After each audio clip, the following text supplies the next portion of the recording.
So to finish, listen to this. This is a couple of quotes that I'm hoping will land with you with the force that it landed with me. This is what William says about the Lausanne movement and covenant.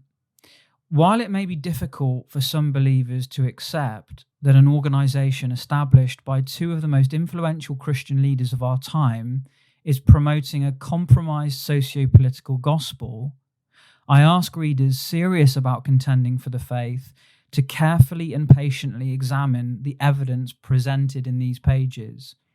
Bible-believing Christians who truly care about the gospel of truth will be deeply disturbed, as I was, by the messages and practices that are coming from this movement.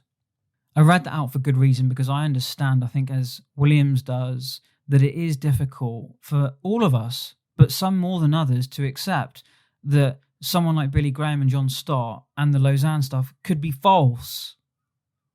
And it is false. Williams also says, guided by the ecumenical theology of Billy Graham and John Stott, the underlying philosophy of the Lausanne movement is to include all who call themselves Christian, irrespective of what they actually believe. I'm going to have to distance myself from the microphone here because it's just going to distort because I'm getting heated. Including all who call themselves Christian, irrespective of what they believe. This is what the goon on the blog article wanted me to do. He wanted me to take, and the other person I met with last week, who sees it as a virtue to hold these tensions between mutually exclusive, contradictory positions, as though Christ died for that.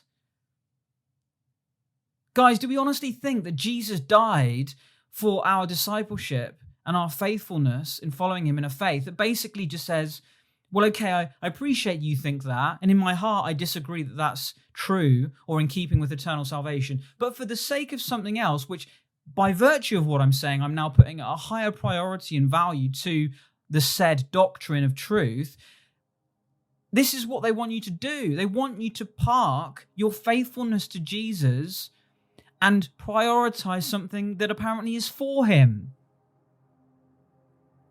Did you know that Martin Lloyd-Jones wasn't able to sit down and work with John Stott? Such was his commitment to liberal ecumenicalism that led to Rome. It wasn't just leading to Rome, it was being driven and strategically empowered by the Pope and by these Vatican councils that I told you about, their own Catholic agendas to X, Y, and Z. Martin Lloyd-Jones, he couldn't work with these guys.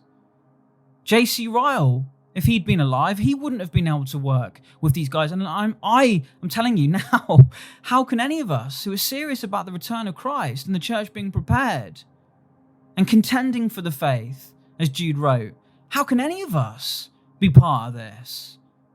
This attitude of just the only loving response can be, well, let's just go along with the flow. And even if we think something isn't true or right, then we just don't say anything because it's not loving. We need to have diversity in love. Love in diversity. That's not why my Jesus, that is not why my Jesus was marred beyond human likeness. I would rather not be a Christian, if that's what a Christian means, than be a man of that poor religion